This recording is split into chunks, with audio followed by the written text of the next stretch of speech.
May isang matanda na nagtitinda ng mangga.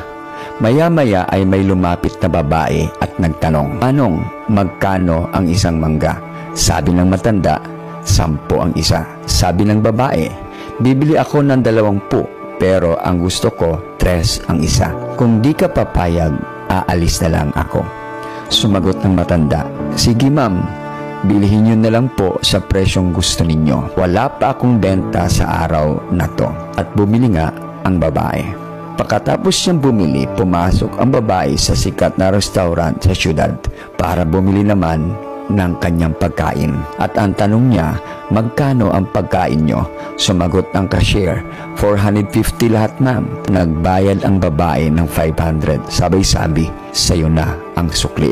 Itong istoryang ito ay normal lang sa mga taong may pera. Pero napaka-unfair naman sa parte ng matanda na nagtitinda. Bakit may ilan sa atin na nagdadamot sa mga taong kailangan ng tulong natin, pero mapagbigay naman tayo sa mga taong hindi naman kailangan ng tulong?